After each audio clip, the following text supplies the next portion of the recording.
There's been 3 times in my life that I have been on the brink.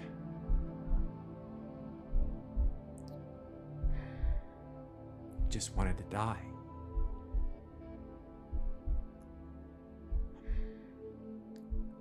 There have been times where I had to carry my daughter's picture in my pocket, not to kill myself. We live in a death-phobic, grief-illiterate culture. We don't know how to play the note of grief. People call it depression, anxiety. It's because there's a lot of loss going on and people don't know how to grieve anymore. Because when we grieve, we heal. The Minkwas tribe had a beautiful saying: the soul would have no rainbow if the eyes had no tears.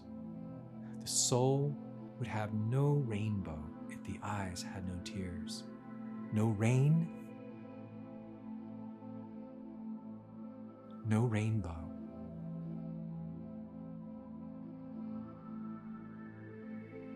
And that's what I did.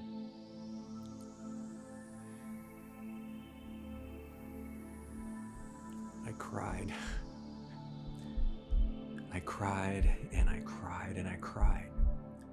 But in those tears, I began to feel my connection to everyone and everything.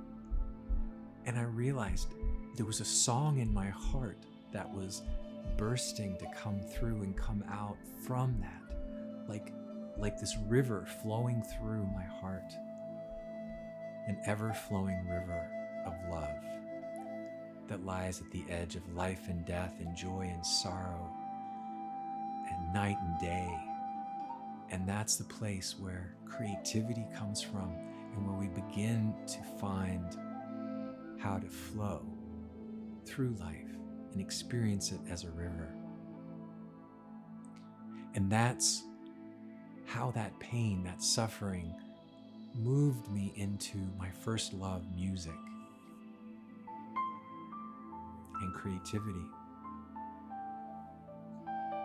as a life path. We've got to feel what we feel.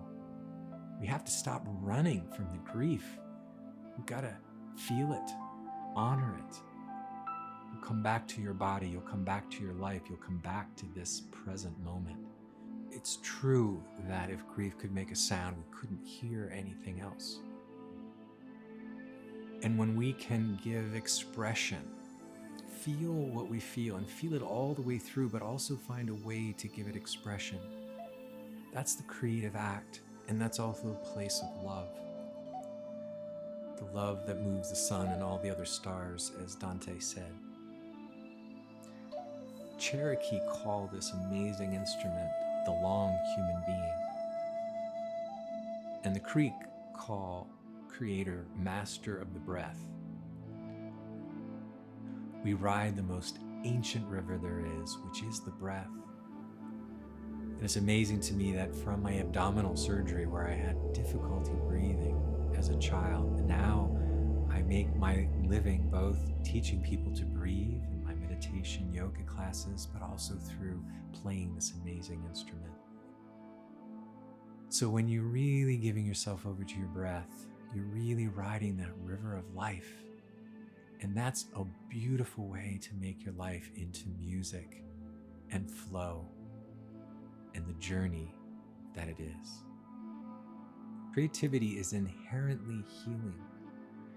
It is the most powerful, ultimate, and meaningful response to suffering. And even more than a response, it's a way of breathing through the suffering and turning and transforming it into beauty. You know, they say walk in beauty. It's like the caterpillar going into a cocoon and then becoming a butterfly. That's what the creative act is like. So to create is to transform suffering into compassion, wisdom, and beauty. And I'm talking about the deep beauty of the soul, not the superficial beauty our culture usually talks about. So before I could go out on my lamentation, my lament in the wild, the vision quest. My teacher said, you won't be given a vision if it's just for you. It has to be for your people, but who are your people? And I spent all day trying to answer that question, fasting on the land. And it was coming towards the end of the day and the sun was setting and it was so beautiful, but I had no answer to that. So I got on my knees and I said, who are my people? And I heard a voice that said, your people are the people of the twilight. I said, well, who are the people of the twilight? The voice said, you are living at a time of twilight right now. The old stories are dying. They don't work anymore. They're not feeding the people anymore. And people of the twilight are those people who help that transition because they live between the worlds or are most comfortable there. They have a foot in both worlds.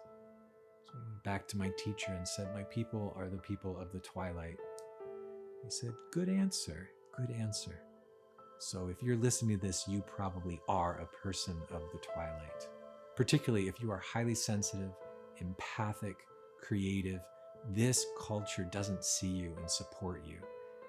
But I promise you, you are here to help tell the new stories and create the new forms of living in balance and sustainability, because we need diversity and creativity to get through this period of twilight on the planet. Have you ever really listened to a forest or an ocean? There's an orchestra playing. The sound of nature is extraordinary. And my ardent, deep knowing is not only are we nature, but we are music. Each of us has a song of our soul. The soul is like a song. And music is sound with a soul. And even just in our language, when we're expressing our heart to each other, we are sending these vibrations to each other. And when we can really, really share that in a way that's unique and authentic, we each become a note in the song of peace the world needs today. And everybody's voice, everybody's song is valuable and important, just like every being in an old growth forest. So I want you to think about that we are music. When I live my life as if I am music, not a body in physical space, time, but a sound wave that's simply flowing through life. To find that flow.